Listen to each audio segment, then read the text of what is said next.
I'd like to begin by acknowledging that we are on the traditional lands referred to as Treaty 6 territory, and that the City of Edmonton and all the people here are beneficiaries of this peace and friendship treaty. Treaty 6 encompasses the traditional territories of numerous Western Canadian First Nations and Métis people who have collectively called this area home for thousands of years. The Edmonton Arts Council is dedicated to ensuring that the spirit of Treaty 6 is honored and respected. Why are we here today? Community organizations in the arts, culture, sports, recreation, tourism, and the hospitality sectors, all of whom rely on live group experiences, are grappling with this new reality. As case numbers continue to rise all around us, organizations are facing mounting pressure to change course to help get out of this situation. We all need to prepare for changes in audience behavior. The question is, what will that new behavior be? Early in the pandemic response, the EAC came together with Calgary Arts Development, Travel Alberta, the Calgary Foundation, the Edmonton Community Foundation, the Rosa Foundation, ATB, and Angus Reid to begin work with Stone-Olafson on a long-term study of behaviors related to the arts, culture, and recreation. About 10 weeks ago now, Kim Griffin and Matthew Stone presented the second round of their findings from that ongoing study, and they're now back to expand on the next phase. We hope to provide Edmonton artists with reliable and relevant data about how Albertans are actually responding and actually feeling. As we dive into this conversation, do feel free to join in with questions on the chat function. I will be staying on until every question has been answered to the best of our ability. Please welcome Kim and Matthew from Stone-Olafson. Good afternoon. Thank you, David, and thank you for having us today. I'm going to share my screen and then we'll jump right into it. It's a pleasure to be here chatting with you today.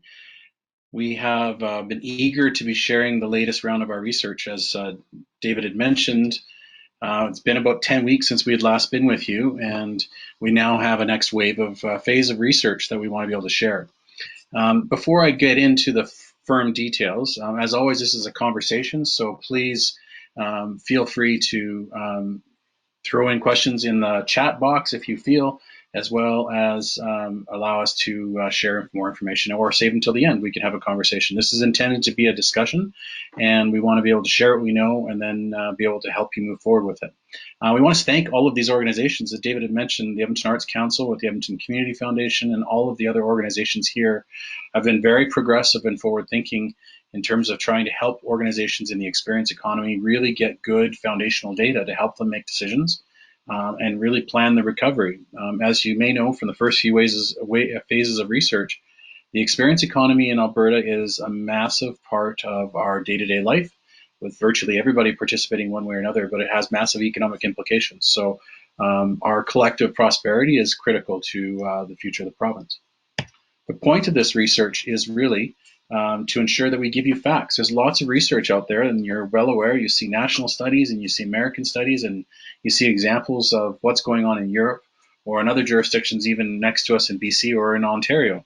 The challenge is that Alberta is a unique market, and as you well know, the economic circumstances are very different, but Albertans are also very different. And we want to make sure that you as leaders of this in your sector have the ability to have good facts and information about how Albertans are thinking about their options and how they might engage the experience economy. Each wave builds on the next, and we continue to track items, but we also add elements that are topical, but also relevant to where we are in our current pandemic. This research, as you'll see, is conducted in October, but its really focus was on monitoring the attitudes, the consumer mindset, and measures of comfort, which we know are integral to engagement. But we also wanted to add the element of risk tolerance. As we think about getting people to act and start to reconnect, we need to know more about action-oriented sentiment, and risk is one of those things. We also wanted to gauge basic receptivity to different types of activities, program deliveries, other types of engagement, including messaging, so we could begin to give you information about what you can start saying to get people to reconnect. And then finally, we wanted to also understand their intentions in the next few months as it relates to spending and giving, even as it relates to things like weather. So we'll also cover that today as well. As I had mentioned, this is a provincial study. It's longitudinal, as David had mentioned as well. So that means that we're going to be going back as much as possible to the same 1,000 Albertans each phase of work, so that we can get to track sentiment and see how it's actually moving within specific individuals. This piece of work was fielded in October, and it was deliberately timed to be post the timing right after we've gotten over the excitement of going back to school and all the concerns and emotions that came back with that, so that we had a bit more of a calm period. And as restrictions were still not in place at that time, caseloads were quite minimal at that time, but just starting to increase. We also saw this phase of work, we got 1,300 completes, and you can see across the province. This makes sure that we have good sample set across all regions, including Edmonton. We had almost 500 completed surveys in Edmonton. Everything is balanced for age and gender across the region. So that means that what we're looking at looks like the population of Alberta in those contexts. What we're really happy about in this long-term study is that we had 80% of the respondents return from phase 2 into phase 3. So that's a really high rate of completion. And as we go into the next phase of work, we're going to be launching surveys next week, actually, as we capture the next season of sentiment. We're hoping to get the same rate of return. So one thing that's really important is that context is influencing everything right now, and we already have a good idea about what's happening with case numbers, but Alberta still is continuing to be much harder hit than other regions from an economic standpoint, as unemployment is really influencing people's intentions, their ability to spend. We know that the recessionary impacts on spending are going to last a long period of time. So as much as people may be able to reconnect, their comfort levels are going to impact that, but so too is their actual spending power and their ability to do it. So until consumers are less wary, it's going to be a challenge for all of the sectors within the experience economy to re-engage with Albertans. And some of the basic facts, we look at that 35% of Albertans have reported a sustained decrease in household income since March. That's not just a momentary stop where they may have been out of work temporarily, but a sustained ongoing decrease in household income. Unemployment rate in Edmonton is quite high. It's almost double what it was a year ago. And while that's similar to trends we're seeing in unemployment in Canada, return rates in Alberta are taking longer to come back. So the jobs are just slower to come back than we might see. So you might see news reports from Ontario or the Conference Board of Canada, which are all offering great news about the economic recovery of Canada. Alberta is not necessarily sharing in that. And I think the other thing that's really important to note, and you know this because you live in this sector, employment growth in the arts sector, entertainment, recreation has certainly grown in Western Canada in the recent months, but we've still only recovered about 33% of the 70,000 jobs that were lost. So as a sector, we have some significant challenges to overcome. So with all of that in mind, let's start to see what Albertans are telling us in the fall. And we want to start with comfort and talking about the added dimension of risk. If you followed us in the first two presentations, you'll know that comfort is an integral element that is going to be shaping how people are going to reconnect with the experience economy. That's mainly because of the social motivations for being there in the first place. And while people may have a desire to be with others, their comfort in being in large groups is what's going to inhibit it. And right now we're seeing for the third period in a row where comfort has not actually changed all that much. So right now we have 14% of Albertans who are very comfortable, entirely comfortable in large groups, and that is up slightly from the first two phases of work. But by and large, you can see from this chart that ultimately Albertans' comfort levels with groups or other group interacting with others has not changed all that much. And most people tend to be mainly comfortable with their own social groups only. So basically that means they're sticking with their cohorts, a terminology that we're all using we never thought we'd have to use before, but now we're all sticking within that group. And what does cohort mean? Kim will talk maybe about more of that, but basically it's that group of people we care about.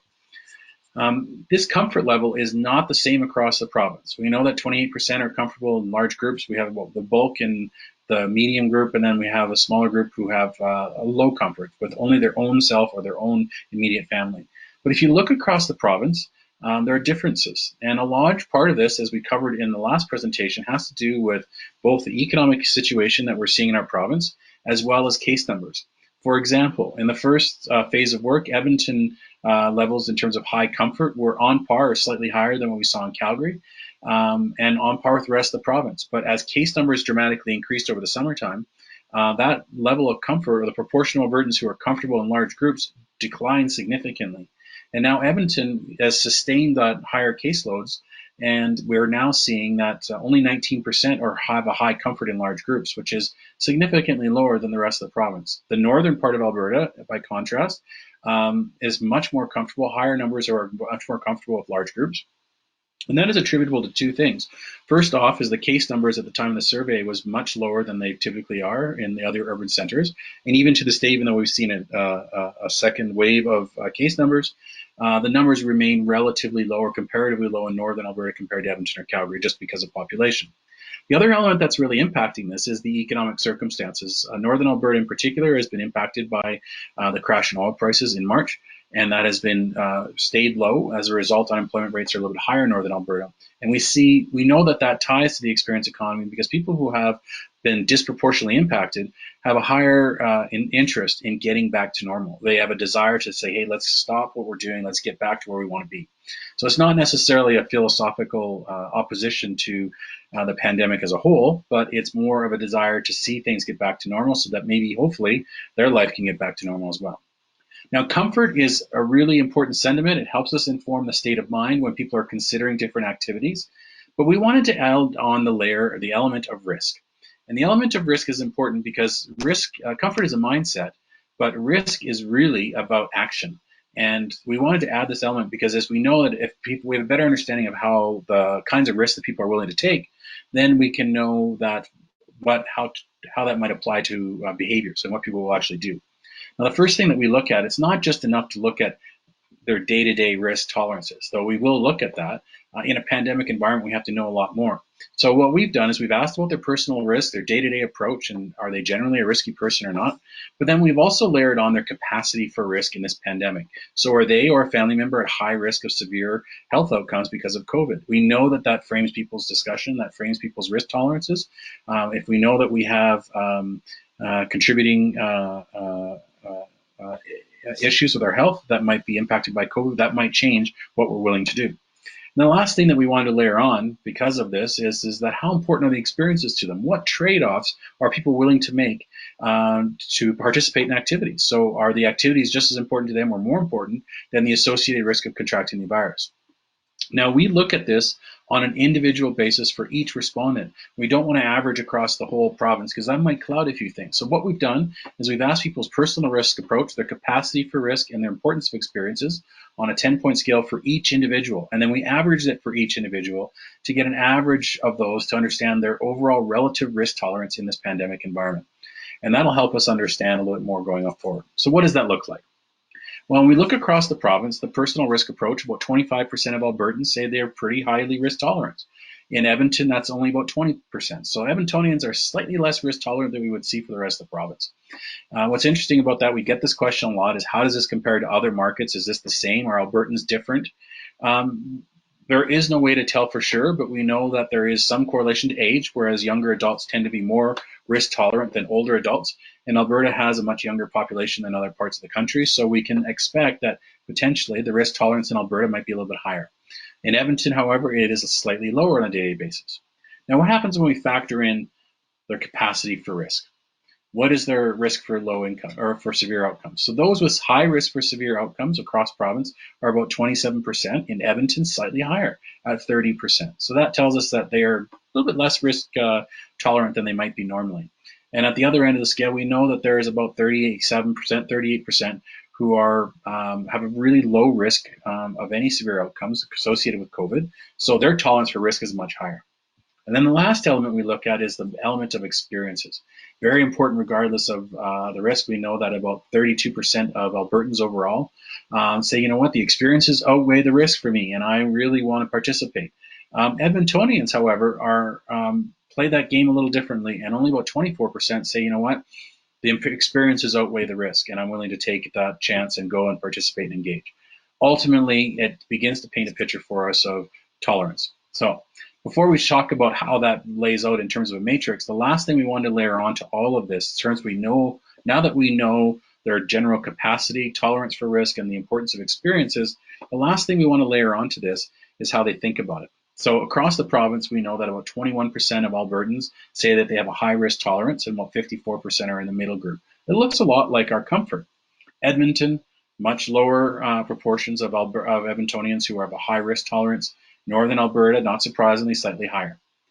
What makes the things a little bit different is how they think about risk. And that's the layer that I was just talking about. And what we've done is we've layered on how people think about and what they think about in terms of concerns related to COVID.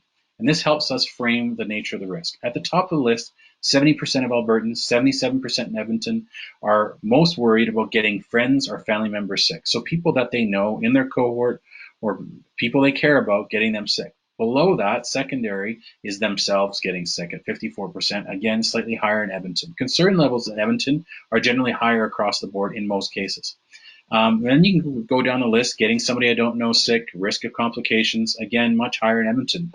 Edmontonians have an interesting differentiation about how they think about it. All of this, when we take those 3-4 elements and put them together, help us better understand our audience in terms of their risk and how we might engage them as leaders of the experience economy. How do we get them to reconnect with us? Well, what we've done is we've put together in the detailed report, and this is just a quick scorecard, but we've been able to profile each of these groups. And if you look at the risk takers as first, overall in Edmonton, only 14% fall into that category, what we would call risk takers. They can be viewed as a frustrated group. They're impatient. They're eager to return. They want to get back to normal. And our messaging and what we say to them is going to have to be sensitive to that. They skew male. There's higher proportions of rural audiences across the province, but Edmonton does skew slightly higher male, and they're the highest proportions of families, which is important because we know that the younger populations have a slightly higher tolerance for risk. Their risk concerns are not related to getting other people sick or getting themselves sick. Their primary concern is about having to self-isolate at 34%. Another 28% are concerned about getting their family or friends sick, but that's secondary to what they'll have to do in terms of what happens if I have to isolate? Am I going to be able to miss out on activities? Their attitudes reflect that as well. They tend to think economic uncertainty is a bigger problem than the pandemic. They think that the pandemic's been blown out of proportion. And in many cases, they think about the safety measures as not really doing that much. So it's got a bit of theater attached to it and not really being that impactful. What also makes this group stand out is their propensity to engage. 97% of this group are interested in re-engaging, and 80% of them want to do it in person. They want to participate in organized sports, individuals, community festivals, kinds of things. This is what they used to do. So it's no surprise they're missing out on those big social activities where they're out and doing things. And if we ask them right now what they'd be willing to do, they'd say, you know what, 72% say, I'd be willing to go to an event where I'm live in person without any restrictions or crowd limits. Smaller proportions are saying, larger crowds with some restrictions, or even smaller with smaller crowds with some restrictions. But at the end of the day, what this group is really interested in is being there in person and absorbing it live. Messaging, Kim's going to talk about this a bit more, but if we're going to reach them, we have to reach them with messages that communicate the social or the emotional impact. We need to remind them that what they're going to do is fun, that it's going to provide stress relief and allow them to be active. This is a distinct group that might offer opportunities, smaller, but still there. The middle group is the largest proportion across the province and in Edmonton. They represent about 56% of the population. Now, this group, they're not risk averse and they're not risk tolerant. They're right in the middle, as you saw in the data, but you can think of them as being mindful and prudent. They're eager to do things, but they're a little bit more cautious. They're weighing their options and thinking about it. Demographically, they're evenly split gender. They skew slightly younger, 33% are under 35, not dramatically younger, but a little. And their risk concerns are primarily about getting friends or family sick. Fewer, 58%, are concerned about getting themselves or a stranger sick. So again, it's primarily a social thing. And that's the important thing about what we're seeing about risk and concern and comfort generally is that it's changed over the last little while. If we had asked Albertans about their risk tolerances a year ago, their risks that they might take to participate in an activity, whether it's in sports or in arts, it would have to do with their own self. Now we're seeing a change where now it's about the community and they're thinking about people other than themselves. So that's being a changed element. And this group embodies that.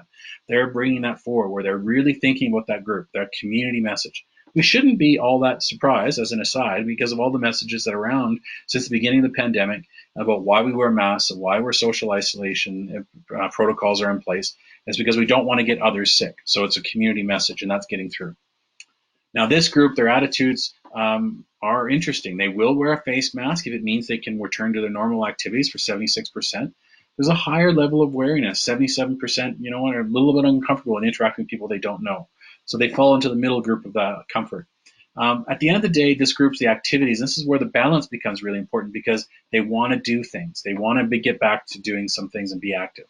Remember, they're motivated by social, health, physical activity, mental health, all those activities. So they want to be there to be thinking and feeling something. So significantly, 58% say, you know what, I don't care if the activities are modified, I want to participate. And we have a small proportion who are nervous to participate regardless. For this group, yes, high numbers are going to re-engage, and yes, high numbers want to do in person, but for them, it isn't large crowds with no restrictions. This is all about small crowds with strict restrictions or only with people they know. If they're going to participate in digital, they prefer the digital live, 37%. Recorded participate on their own time, again, around 38%. Sorry for the typo there. But a half of this group will participate in virtual activities. So for organizations planning to stay connected with virtual, this is a potential audience that you can reach. If you're going to reach them, you have to reach them with messages that's going to say, you know what, we know that you're concerned. We want to put your mind at ease. So the first thing we have to tell you if you're going to come in person is this is safe. And then we get into the other things, which is around fun. This is stress relief. It supports the community. So this group, again, very community oriented. And that leads us to the last category of our audience, which are the risk avoiders. In Alberta, Alberta, it's a little bit smaller. In Edmonton, it's at 29% of the risk averse. This group here is nervous. They're uncertain. There's lots of questions. They're apprehensive to return. They tend to skew female, slightly older. And their concerns are interesting. They're just like the middle group where they have an interest in, they're higher worried about getting families, friends sick at 92%. But you'll notice a change in that 85%. So right up there with getting other people sick is their own health and their own mortality. So there's much more of a personal connection to risk right there for them. As part of that, they're highly wary about interacting with people they don't know. So they're much more closed. They're going to wear a return. If they're going to do anything, they're going to wear a face mask for sure. But what's interesting about this group here is they're susceptible to the messages around them and the news around them. So the more we hear about COVID in our own province, across Canada, even in the United States, that has an impact. And it says, you know what, I'm less interested in going on and doing stuff. It just tempers that appetite. For them, they're just waiting for another lockdown. 85% of them are saying, you know, it's just a matter of time. They're going to engage again, but this group here is going to be primarily virtual. It's almost all of that. They're going to be live, digital primarily. They like the recordings, but if they're going to do it, it's only going to be with people that they know, their own cohorts. So they have to be almost an isolated activity. And for them, this group here is all about safety measures and calming them and making sure they're comfortable. So again, primary message is around safety, but it allows them to be with people they know. This is a group that's also motivated by the social, provides them with stress release, and again is fun, allows them to feel something. The whole point of these activities, these charts here, is to allow you to profile your audiences and start to think, okay, what can I offer and what do I need to say and how do I position it so that we can begin to re-engage. Thanks, Matt.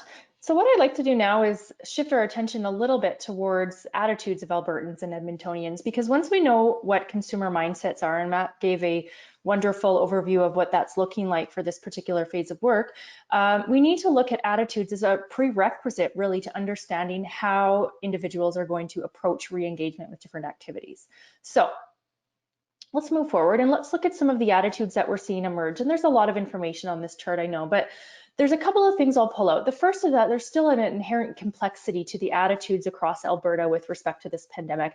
I'm sure we all feel that, right? There's a bit of a tug and pull. You want to be cautious, you want to get out there, and that's emerging in these attitudes. We're starting to see some clarity of the situation though, now that we've done 3 phases of this work. Albertans are no longer as reactive in some of their attitudes, but when we look at Edmontonians, there is a higher wariness compared to the rest of the province. You see things like higher wariness around people that they don't know, 74%, but also a higher acceptance for wearing face masks if it means returning to regular activities compared to the rest of the province.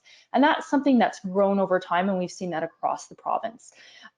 What's interesting is that we still have 50% of Edmontonians who say that the economic situation in Alberta is more serious than COVID. That is lower than the rest of the province, so it's softer in Edmonton, but it's still half of the city. So it just is a stark reminder of some of what Matthew touched on at the beginning of this, that the economic picture, the economic context that are the backdrop is we can't escape it. So it's influencing policy decisions at the government level, certainly. And it's just a reminder that things in Alberta do feel a bit different, and we need to be mindful of this as we interpret decision making and how we move forward with this. Now, when it comes to connecting with organizations, there's a couple things that we're seeing of interest here. First of all, we're calling it a bit of lack of FOMO. One of the side effects to this type of to what we're seeing, and this is even different now in November as we find ourselves under tighter restrictions, but with restrictions, people are feeling slightly less pressure to participate in usual activities. So from the consumer standpoint, that's great. I mean, we have the ability to sit back, relax, reevaluate what's valuable to us, what provides value to our lives. But with respect to organizations, that's an interesting point, because it also brings up the point of retention. If people have pulled back from activities, and there's no lack of desire for people to be doing things, but if they're allowed to sit back and reevaluate what they want to be involved in, organizations have to wonder, what is it going to get people back to return to us, back to visit us, back bums and seats, those types of things. So it brings up that interesting notion of retention. Now, when we move forward, Matt touched on risk tolerance as a really important lens just with which to view our audiences and how to reapproach and how they are going to reapproach engagement. A couple of things that we want to look at, and when we look at consumer mindsets and attitudes, there's really an interplay of three things. And the first is risk tolerance. So when you have an audience who has lower risk tolerance, you see a correlation of a couple things. Willingness to wear a mask goes up, general wariness goes up. Also expectation of another shutdown, and here we are in a bit of a different time frame here in November, but those are some of the things that correlate with risk tolerance. The second layer to this would be demographics. So as audiences age, and again, you're going to look at your own audiences to see what they look like, and then you'll get a sense of these types of things. Willingness to wear a mask goes down, wariness edges down as well, but economic concerns increase. So those are some of the things we're seeing with demographics. And then that third pillar is really regionality. Speaking to a group here in Edmonton, we know that mask wearing generally is most accepted in urban centers, yes, and wariness is higher in cities, especially in your part of the province. So it's really the interplay of these three elements that we would ask you to look at with respect to your audience. And these are just some general principles or trends to keep in mind as you look at that audience. Now, cohorts, that funny word that we never thought we would be talking about so much 8-9 months ago.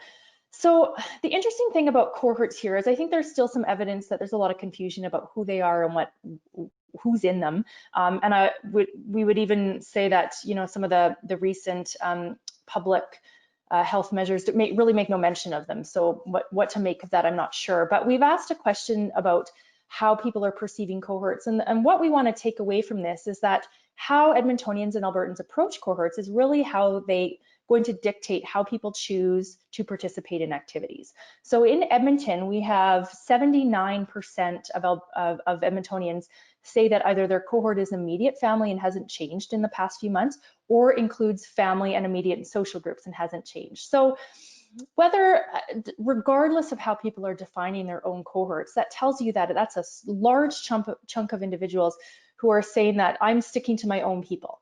And what you see in the data when it comes to what you want to do in terms of activity is that they want to stay with these same people. So cohorts is almost a proxy for how I want to socialize in at least the medium term.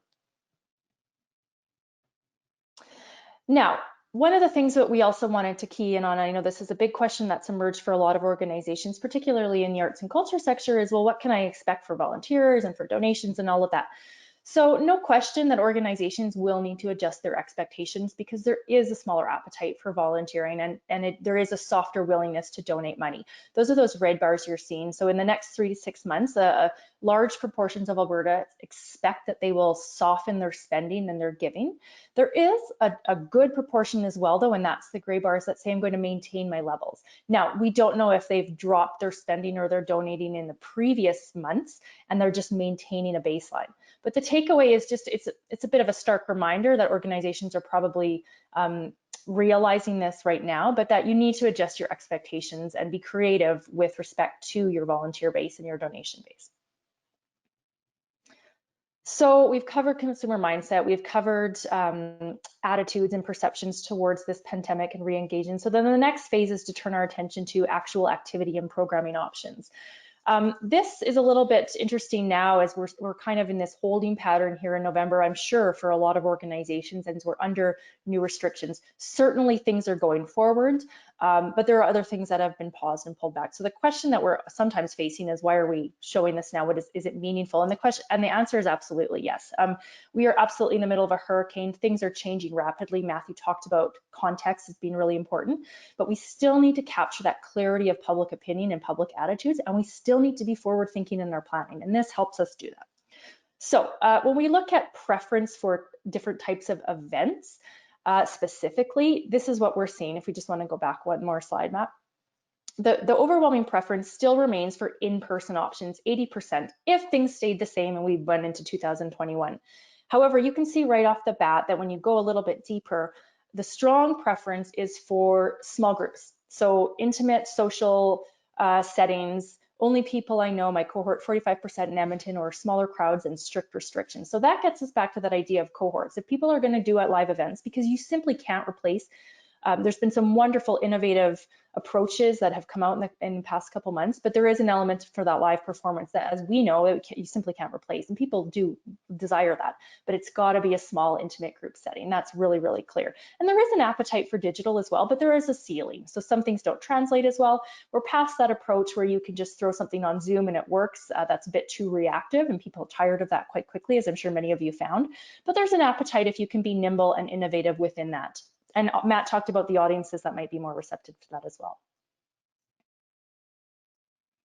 Okay, so when it comes to the different types of events that people might be interested in, events or activities, we provided this long list of activities, and we asked for interest levels. And so the takeaway here isn't can I offer these things, but it's to give a sense at what rises to the top of the list. And like the most of Albertans, Edmontonians are really interested primarily in outdoor events, even as we get into the winter months, because these can give you that sense of safety, but you can also enjoy them with your social groups, your cohorts, those types of things. So primarily outdoor.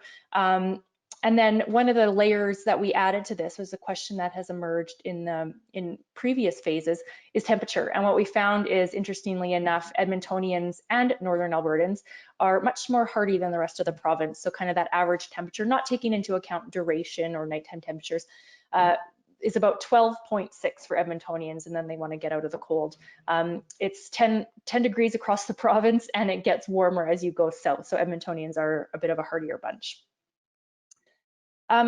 Now, the next layer to interest is consideration. So we took this one step further. We said, well, what would you be interested in? And that gives us one lens. And then we said, well, what did you actually consider doing, getting off the couch and doing? And so at the top of the list, you see things like drive-in events, self-guided tours, outdoor festivals. And so the takeaway here is not, oh, can I do this type of event or not? And if you can't, you're hooped.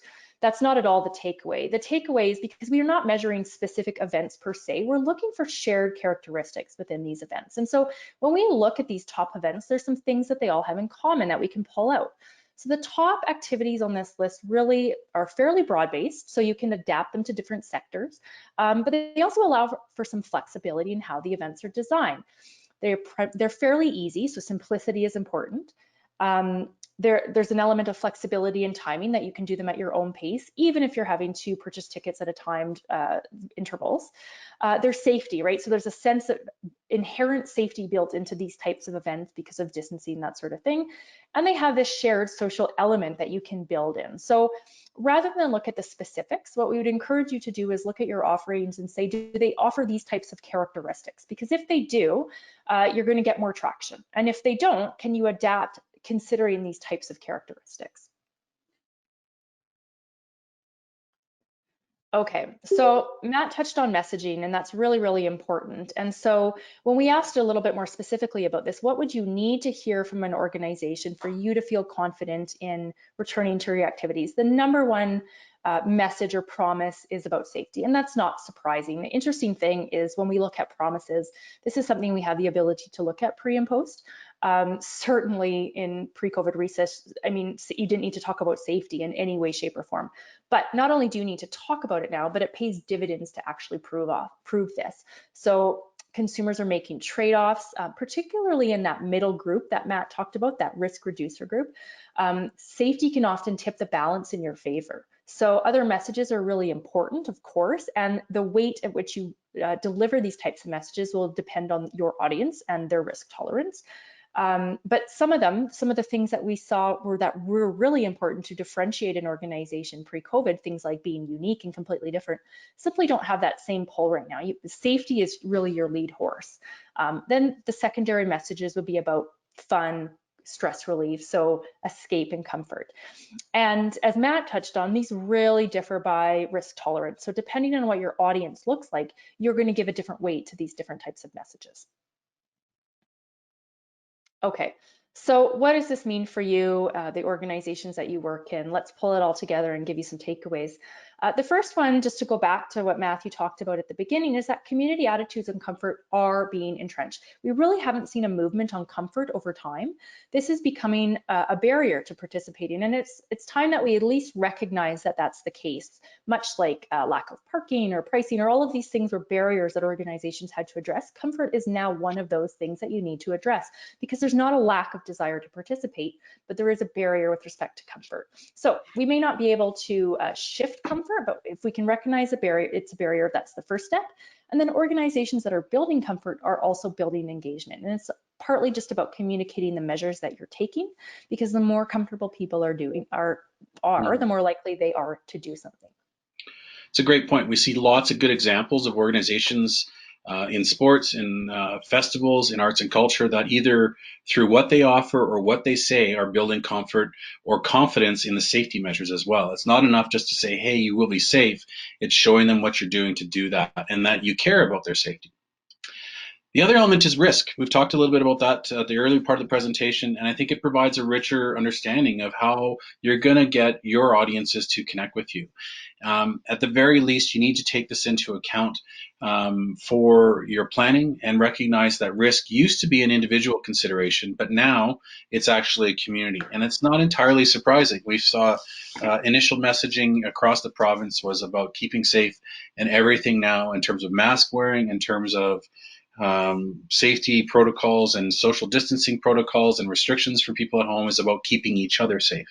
And you can anticipate that as this pandemic continues to unfold for the next while, foreseeable future, that those messages will continue. So recognize that risk has changed and that people are going to be thinking about it in terms of not just keeping themselves, but other people safe as well. So that's going to have to be overcome when you think about that. So people are going to ask themselves the question, you know what, is it safe for me? Is it safe? Am I not going to put other people at risk? We've provided a quick snapshot, but there is details in the reports, but this is all about engaging audiences. And I think what's interesting about this is that organizations should be able to start to find their audience first within these three groups. Now, we often get the question, says, well, that's not my audience. My audience tends to be a little bit older, they might be more female skewed, or it might be entirely one group within even a city audience. The point here is to say, listen, if you can find your audience, then you can understand the barriers and their desires and their expectations for re-engagement. That might help provide guidance on the type of programming you might develop or the innovations or adaptations that you're going to put in place. But at the same time, it also provides an opportunity to say, listen, is there an audience here that we can actually go after that we may not have reached before with messages about experiences because they're willing to take risks, as an example. So going back to promises, as I left off, one of the things that we want to remind everyone is that audiences are listening. So if you heard us speak a couple months ago, we were just saying, you know, there was a return to kind of a receptivity to traditional marketing messages. Early on in the pandemic, we probably wouldn't advise that you push out any sort of offers. People really needed to hear kind of stay home and we're there for you. That's since changed. So audiences are listening, but what do they need to hear? So they do need to hear about what you're going to do to keep them safe. That is really table stakes. But they also need to hear about the experiences that they'll have, that it's going to be fun and that it's going to be shareable. So you've seen a lot of data that supports, I want to do things, but I want to do them within my small groups. And so they need to understand that. So This is really critical for building confidence. Organizations will need to look at how you can reinforce those dual messages of safety, comfort with also enjoyment. So evaluate your messaging, consider if or how these types of elements are being expressed, and then the weight and how you deliver these messages is gonna vary depending on who your audience is. But the type of activity does matter. Now, I had said that it's not about the specific events, but there are some things that garner better attraction, things that are outdoor. But again, it's those characteristics that we're looking for. And this is about the intersection of social motivations, the things that the desire we have to get out of our house and do the things that we want to do, and also risk. So the activity type is vital. Audiences need to hear that they're going to have, those shared experiences, but that the experiences is safe, and they need to balance those needs. So there's going to be a couple questions that audiences are going to be asking themselves. Number one, can I share this experience with my cohort? And number two, if I do this alone, if it's an in-person event, am I putting my cohort or my group at risk? So look at your offer. Can you deliver on those types of characteristics that we talked about? Flexible, easy, fun, shared with your cohort. And if not, what can you do to innovate or adapt, be nimble to match or to develop some of those characteristics to reach audiences? That shared experience is so vital. I think often we get so wrapped up in the pandemic, we forget about the social motivations in the first place. I think at the end of the day, one of the last things that we probably want to leave you with is that not everybody's going to see this the same way. Even within Edmonton, across the province, there are going to be variances. We're seeing this already. We know that there's going to be major urban centers, for example, Edmonton and Calgary. They're probably not going to be as prepared as people, let's say, in northern Alberta or even central and southern Alberta to reconnect with experiences. So organizations, this might be some opportunity as we merge into the new year and social gathering protocols change and restrictions ease up a little bit when we're able to go back. Can we invest in programming that will attract those audiences, or is it possible to reconsider our media investments to say, listen, there are tons of support for getting people in northern Alberta when they're able to re-travel again back, because we know that comfort levels and willingness to re-engage are higher. So they might be audiences for us to reach that weren't there before. So all of this is, again, this is building on each other, and we're encouraging you to make sure that we keep in mind some things we learned in the first phases as well. Now, we've mentioned at the top, this is an ongoing study. That's where we are right now, but we're also in some, as Kim mentioned, eye of a hurricane is very apt. We're in probably the leading edge of the next part of it. And we know that case numbers are going up and that new restrictions have been imposed, and there's lots of discussion around that. We time our phases of work very deliberately, and we're using the current conditions to get an insight into how Albertans are feeling in the midst of increased case numbers, increased restrictions, increased anxiety that are coming at this time of year. The utility of this is that we know that the pandemic is with us for the foreseeable future. Even though there is a vaccine on the horizon, that doesn't necessarily mean it's going to change anything materially for the next 3 to 4 to 5 months. So we want to be able to capture what's going on right now, so that if things go back into a wave where case numbers go up and restrictions change again, then organizations are able to understand where people are at in the midst of that, and then either reconnect and engage with messages and calibrate at that time. So we're going to be talking to Albertans about their information needs next week. We're also going to be continuing to monitor how their behavior and their attitudes change. It's not just how they think that's changing, but what they're willing to do, and their expectations for programming within this heightened and changed environment. We're also going to look at their tolerances to engage. We're also going to look at who we need to be hearing from in order to reconnect and engage, and who do we trust to do that.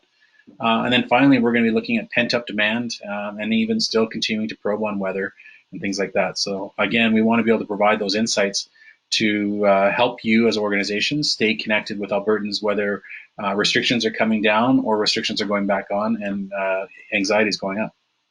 So that's our key points for today. We're happy to answer questions and share or participate in a discussion if that's for everybody. So are there any questions?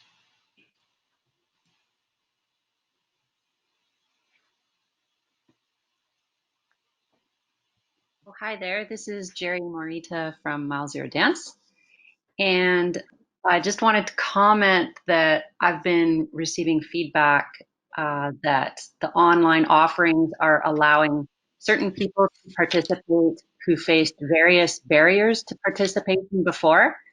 And there's some aspects of the online programming that we would like to continue so that we can continue to reach, say, like people with small children, old people, people with broken legs, people with mixed abilities, people without cars. We're really noticing that change. And we're also reaching people outside of the city. Yep.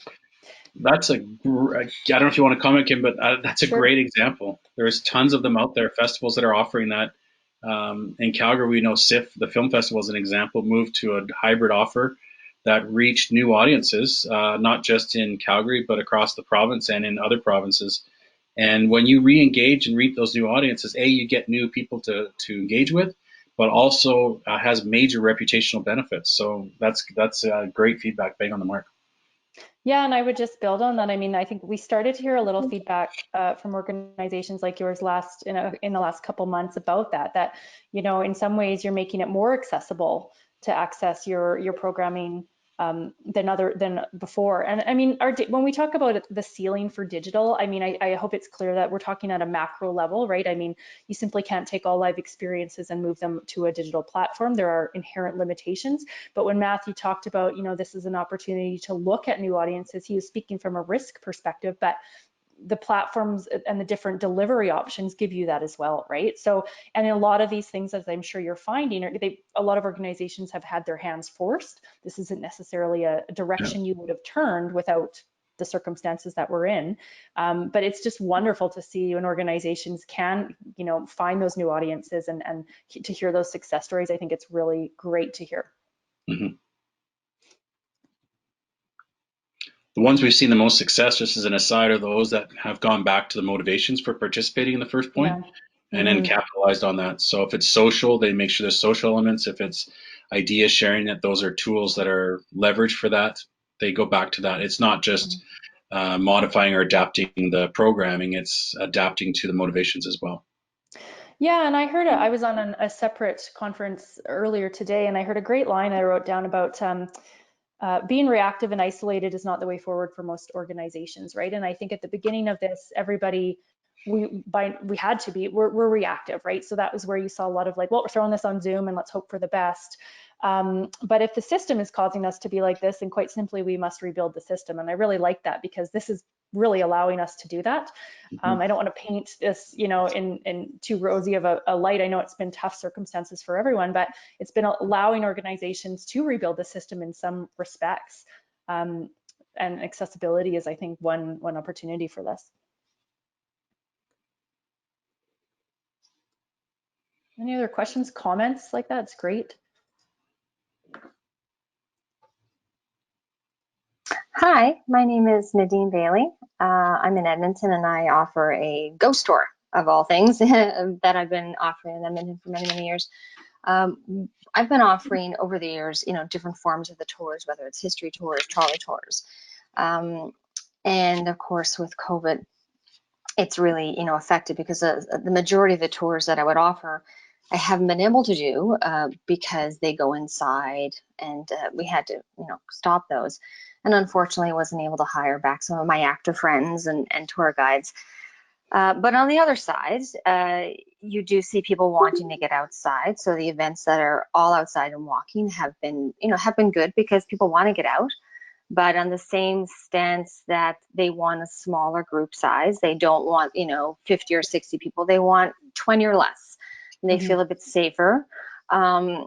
And just been able to, I really like the figures that you guys were presenting in your presentation because it really spoke to me because I see a lot of it in my business. I've seen the shift. I've been able to completely pivot and offer a couple of new ideas and some new partnerships that were just about to happen for the Christmas season, but then we had the new measures that came in, so we had to stop that. But hopefully, if things get better, you know, we're able to offer things again and offer some new outdoor winter walks, which people want and they're ready to go. But again, you know, -20, it's going to be hard to get people out. But you know, the threshold is about -10. But you never know. It's COVID time. people are stuck inside, they want to get out. So the more that we're able to offer, it's hopefully a good thing. And then hopefully, we have a really prosperous spring. But thank you, I appreciate it.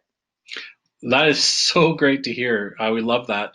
And I think hopefully there's some stuff in here for you for messaging as well. We see some others who have tried to do that and they went on with the messages of, oh, get back to what you used to do. And they don't do as well as organizations like yours that are innovating, that might be saying, you know what, this is a time to be together, that you can be together, or something you can do with your cohort and safely, right? So, so awesome to hear. That's a great innovation.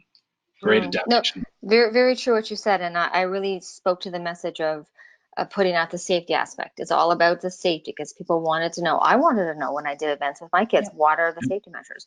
So that's the first thing I put on the website, and people were very happy with it. And I never had one, knock on wood, I never had one issue the entire time, not one negative comment. I had a lot of positivity and a lot of praise from people in the medical sector who would come in on the walks and saying, thanks for doing this. It's a great COVID-friendly event that we can do. So that's a good thing, and hopefully we'll be able to continue on from there. So do you see increased? Thank you. Do you see increased engagement from those who attend when they're there, or a difference in how they connect with you when they're there? Yes and no. It's I'm a very, anybody who knows me knows me, I'm a very super friendly person. So I'm a chatter anyway. I'm a very chatty person. But I've noticed personally, yes, they're engaging more, but I've noticed more people coming on the tour who haven't been on the tour before. So I get a lot of repeat business. I get people who come back every single year and bring their family, bring their friends. I call them my stalkers, because they come back all the time, and it's so wonderful that they do, because they enjoy all the different events that we offer. But I've noticed this year a lot of people are coming on the tour who haven't been on the tour before because they're looking for something to do. And on top of that, when you look, say if you look my business up on TripAdvisor, it's 99% 5-star reviews. So, when people see that along with something outside to do, it's it makes for that perfect storm where people are like, hey, we're going to check it out. Yeah, and I would say, I know, Matthew, in the summer waves, we explored kind of like the idea of what are people doing. You saw the uptick in camping and things like that. And so we're actually going to dive into that in this next phase of work a little bit, about just what are you doing differently, right? Because I think that's the thing, when people don't have restaurants as freely available, or your usual kind of humdrum activities, potentially there's people kind of searching for pockets of something new that hits those criteria of safety and all these different things. And so it sounds like, Nadine, for your business, that's been a really good fit, and we're going to explore that a little bit more deeply. I know for my family, that's something that I've been looking at this winter as well, right? What can we do a little bit differently, but it's got to hit the marks. So yeah, we'll see what we see with that. People are hungry for something. Because there's not a lot of anything right now, and because of that, if anybody, like whether it's a small outdoor performance or an outdoor cooking show or an outdoor info session, anything that's outdoors, it's that's going to be your winning target, because that's what people want. Yep. Thank you. Thank you.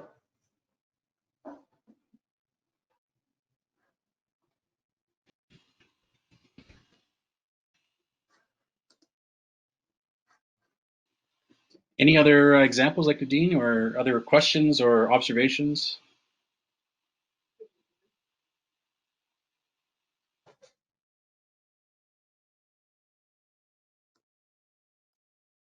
Okay. Thank you, everyone. I'd like to thank Kim and Matthew again for joining us and bringing in the latest round of the results of their research and their insights. It's immensely helpful to get a much broader perspective. We tend to fall into our own little camps, and it's great to be able to break out of that and get a bigger picture. One of the things that we've often been doing with these sessions, I encourage everyone who is comfortable in doing so to turn your cameras on, turn your mics on at the end of this, at this point, just so that we can actually see each other and remind each other that we exist, that we are here together, and that we're going to get through this together. Wonderful.